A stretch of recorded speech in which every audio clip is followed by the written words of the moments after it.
Two waves of screaming and randomly waving weapons of warriors collide, penetrating one into the other, intermingling. The battle has begun. Everyone chooses his opponent and fights with him, and having won, looks for the next one. Bloody chaos reigns on the battlefield.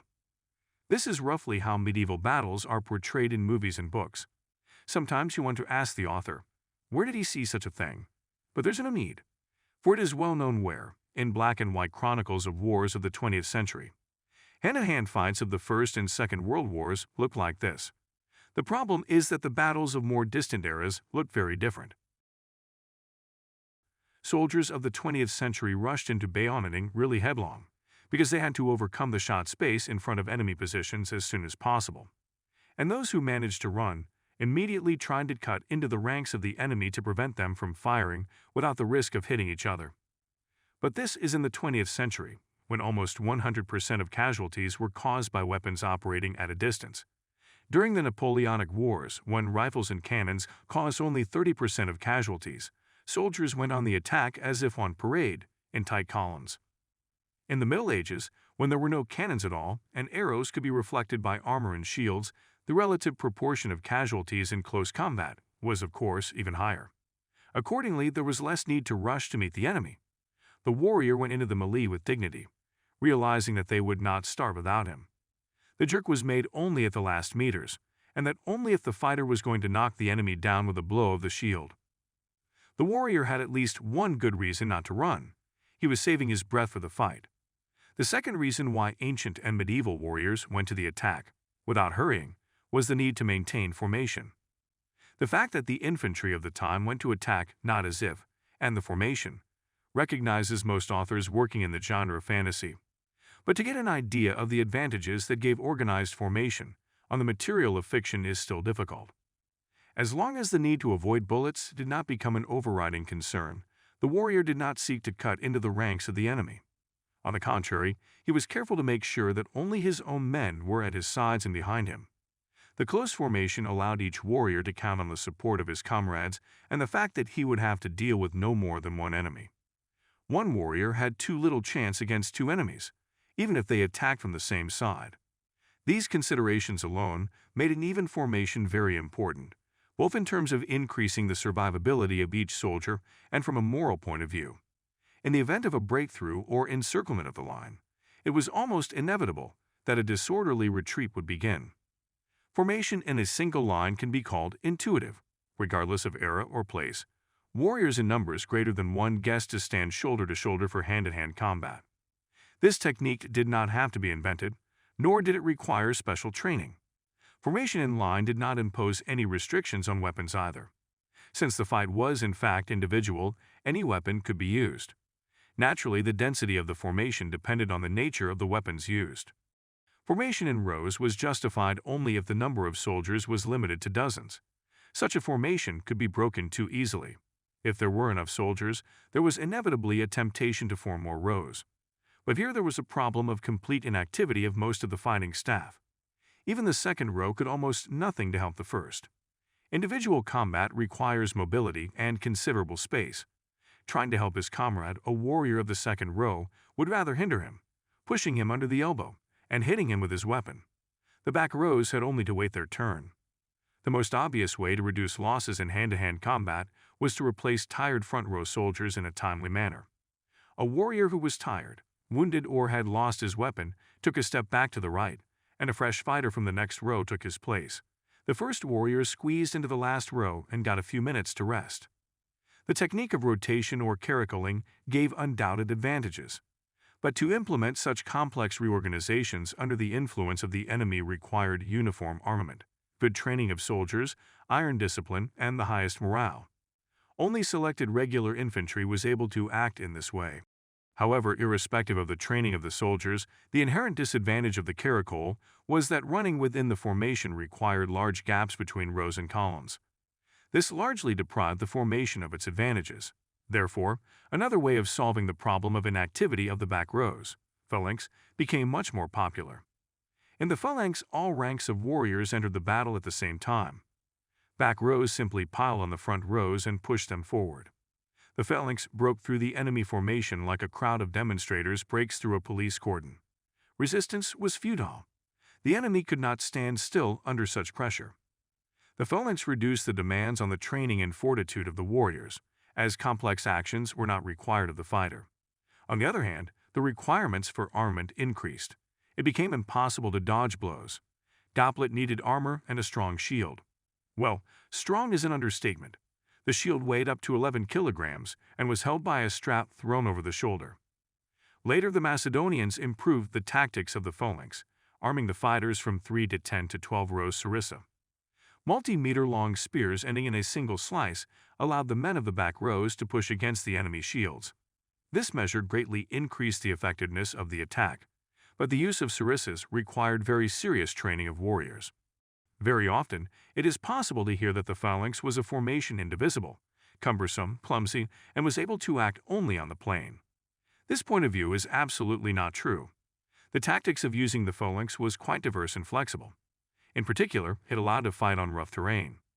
To begin with, it should be noted that the phalanx of pikemen could bend the flanks in a perfect way, both forward, covering the enemy, and backward, forming a rack for defense against cavalry. The number of rows of soldiers in different parts of the phalanx could vary. So in 490 BC the Marathon Greeks built a phalanx with reinforced flanks, and in 479 BC at Plataea Greeks attacked the Persians' 3 phalanxes. The Persians also had 3 phalanxes. The terrain where 1,000 people in a row can keep pace is quite difficult to imagine. On any plain there are inevitably natural obstacles. Consequently, the phalanx often broke when moving, flowed around the obstacle and closed again. The movement of the phalanx was accompanied by reorganizations. In narrow places, hoplites could form emballons, columns of 30, 50, and even 100 shields deep. Emballons could also break through the enemy phalanx. Finally, on very difficult terrain the phalanx moved, divided into locks, detachments of 256 men, 16 rows on 16 rows. More difficult on rough terrain, of course, had the Macedonian phalanx. It could not bend or change the number of rows. They were always 16. But, oh miracle! Of the 3 major battles that Alexander the Great gave in Persia, only one, the last, took place on the plain. And that solely because the Persians planned to scatter the Macedonian phalanx with chariots, which they partly succeeded. It was on a flat place Macedonians almost lost. In the other 2 cases, at Garnic and Isa, the Persians occupied the high bank of the river. Macedonian infantry had to not only cross the ford, but also climb the steep slope. The Macedonian phalanx was not so simple. Essentially, it was a chain of warriors, each of whom could move independently if the terrain demanded it. In addition, the first 2 rows of the phalanx consisted of hoplites with shields and regular spears. It was they who stormed the slope and cleared the beachhead for the sarissaphores. Finally, the last 4 to 6 rows were the reserve, able to cover the breaks of the phalanx arising in the movement. The Romans raised the division of the phalanx into small maneuvering units in the principal, and during the Punic Wars were built on manipulas of 60 to 120 men each. The main feature of Roman tactics was that the manipulas did not seek to form a continuous front as the Greeks. On the contrary, the combat order of the legion consisted of 3 lines of manipulas, built with large gaps. The formation of manipulas is usually declared more progressive compared to the phalanx. In proof are given victories of the Romans over the Macedonians in 197 and 168 BC, when the manipulas penetrated into the gaps of the phalanx and the long spears of the Macedonians became useless.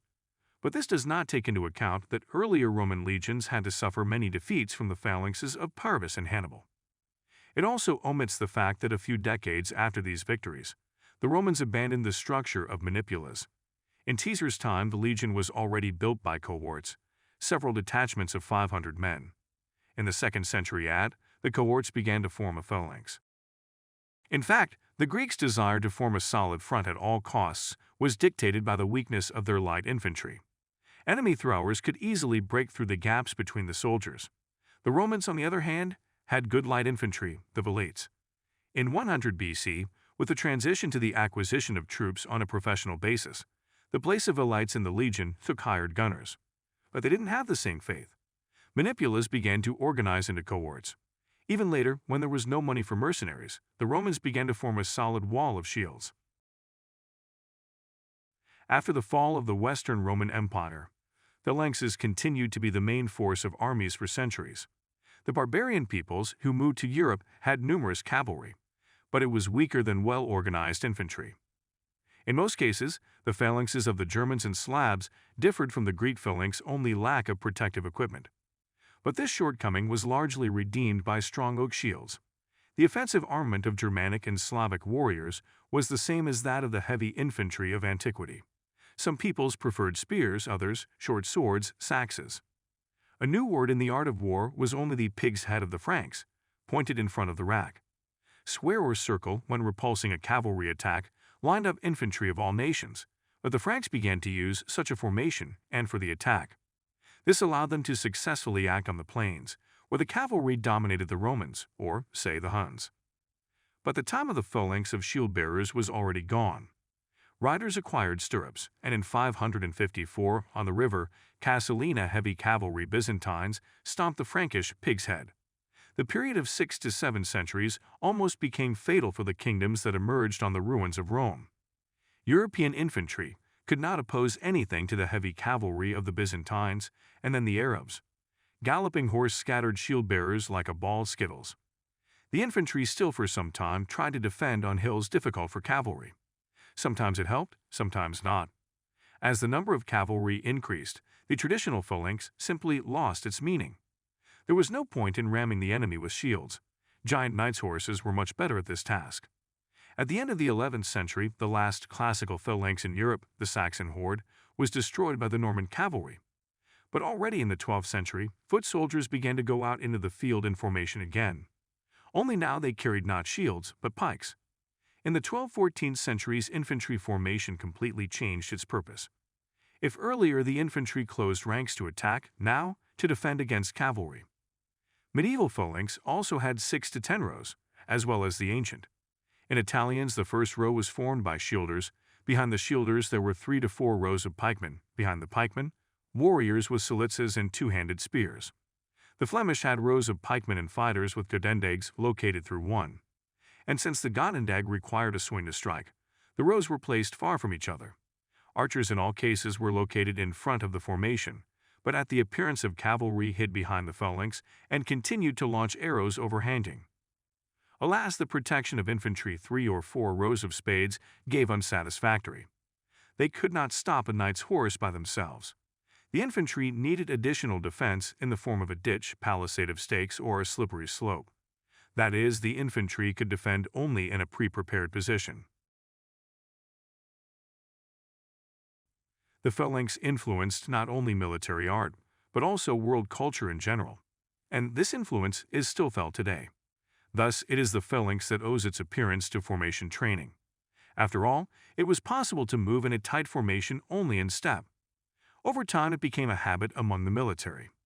By the end of the 19th century, this habit seemed to have become harmful, but it was at this time that the Japanese managed to comprehend its hidden meaning. They recognized a unique method of mental training in shigastika, developing in soldiers the automaticity of following orders and a sense of elbow. It is to the phalanx that we owe the emergence of Greco-Roman wrestling. This type of martial art, applicable in a crush, was at one time specially developed for the phalangists. Finally, the phalanx introduced a new standard of beauty. The phalanx introduced a new standard of beauty. A shaved chin, rather than a thick beard, became the mark of a real man. The statutes of the ancient armies forbade wearing a beard, because in battle the enemy could grab onto it, and he, given how close contact phalangist came into contact with the enemy, and indeed could easily do it. Even the Slavs and Franks shaved in the early Middle Ages, and only later, when the phalanx passed into history, did they stop.